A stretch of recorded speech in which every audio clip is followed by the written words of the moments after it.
नमस्कार, आप देख रहे हैं सत्य खबर। रघुबर दास ने झारखंड की हेमंत सोरेन सरकार पर जमकर हमले बोले हैं। झारखंड के पूर्व मुख्यमंत्री रघुबर दास ने कहा, भारतीय जनता पार्टी घाटशिला विधानसभा उपचुनाव पूरी ताकत के साथ लड़ेगी। बीजेपी एकमात्र ऐसी पार्टी है जिसका संगठन हर वक्त सक्रिय और चुनाव मोड में रहता है। पार्टी का प्रत्याशी घोषित होते ही सभी चीजें जमीन पर दिखनी शुरू हो जाएंगी।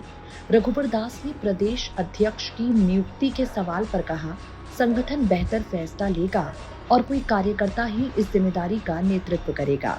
बीजेपी झारखंड में जिम्मेदार विपक्ष की भूमिका निभा रही है। रघुबर दास ने जनता से आह्वान किया है कि वो भ्रष्टाचार के खिलाफ आवाज उठाएं, जरूरत पड़ने पर सड़क पर उतरे। घाटशिला उपचुनाव को लेकर रघुबर दास ने कहा, घाटशिला की जनता सब देख रही है, आगामी विधानसभा चुनाव में इसका जवाब देगी। रघुबर दास यही नहीं रुके, आगे उन्होंने कहा, जनता को ये उम्मीद छोड़ देनी चाहिए कि उसे थाना या ब्लॉक से न्याय मिलेगा।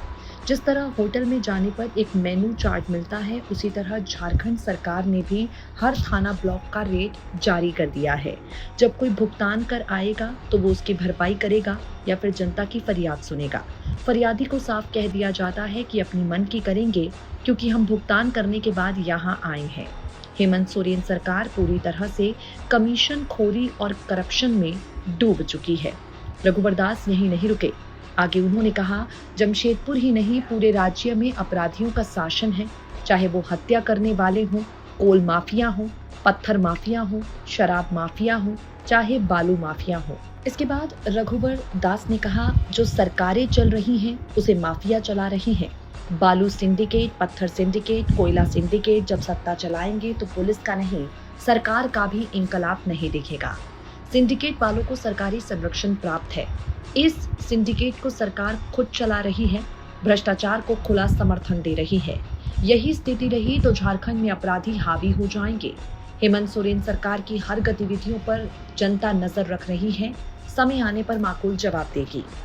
रघुबर दास ने हेमंत सोरेन सरकार पर सवाल तो उठाए ही हैं, लेकिन घाटशिला उपचुनाव को लेकर जो बयान दिया है उसे चंपई सोरेन के खिलाफ झटके के तौर पर देखा जा रहा है। दरअसल चंपई सोरेन घाटशिला उपचुनाव में अपने बेटे बाबूलाल के लिए टिकट चाहते हैं, लेकिन रघुबर दास ने बाबूलाल सोरेन के प्रत्याशी बनने को सिरे से नकार दिया और साफ साफ कह दिया कि अभी इस मामले में पार्टी में विचार विमर्श चल रहा है।